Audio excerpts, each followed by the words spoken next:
A lot of us sleep on accumulated wealth, accumulated knowledge, accumulated advantage. I've written a book on parenting. As a man, I don't think it's common for men to write books on parenting. I've written a book on parenting, and one of the chapters is accumulated advantage, accumulated privilege.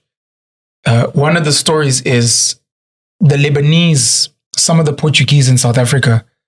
They, for ease, the grandfather moved to South Africa and set up a spaza shop. And then the father took the spaza shop and he enlarged it into a supermarket. And then the son takes the supermarket and he builds a shopping center around it. That is building on what your predecessors did. Another story is your grandmother was Inyang, herbalist. Your mother then became a nurse, or rather a pharmacist, to create the link. So she actually took on from the family business of, we are herbalists, but I will study pharmacy and sell it through one of these stores.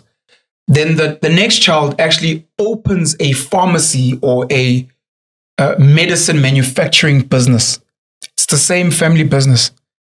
My mother has been a school teacher her whole life. So I'd like to think teaching is something that I get from my mom. My father was a soccer coach his whole life. He loved mentoring young boys. He owned 3 soccer teams. So I think part of it is actually inherited and not just me. But then outside of that, one of the smartest men on social media, in my opinion, is a man by the name of Naval Ravikant. He sits with Joe Rogan, and one of the things he says is, when he got to school, he realized that kids made friends based on, I guess, their gifts. And he was like, I wasn't good looking. I didn't come from a rich family. So the good looking ones would flock together, basically. Not flock together, but people would want to come to you because you're good looking. Sure. People would want to come to you because your dad drops you off in a Lamborghini. Right. That's it. So he was like, what is my thing that's going to make people gravitate to me? And what he picked at that time was, I'm going to become the most knowledgeable person in the school. The most knowledgeable person in the school. Okay. So he started this journey to read all the books in the library, which is something that I tried to do in primary school as well. Sure.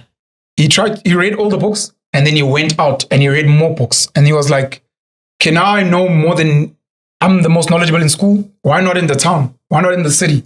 Why not in the province? And he spent his life becoming the most knowledgeable human being on earth, or that was his pursuit. And somewhere along the way, when you accumulate so much knowledge, you get into spaces where that knowledge is needed, or people are debating over something silly, and you're like, but I know the answer to this because I've got that information. Yeah. So then you start sharing it. People are like, hey, so you...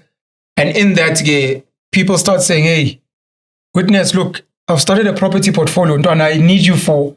So you start doing that. And in you teaching, how it becomes natural is because you're just enjoying it. Or because, like I said with my parents, it's just something that I think was there.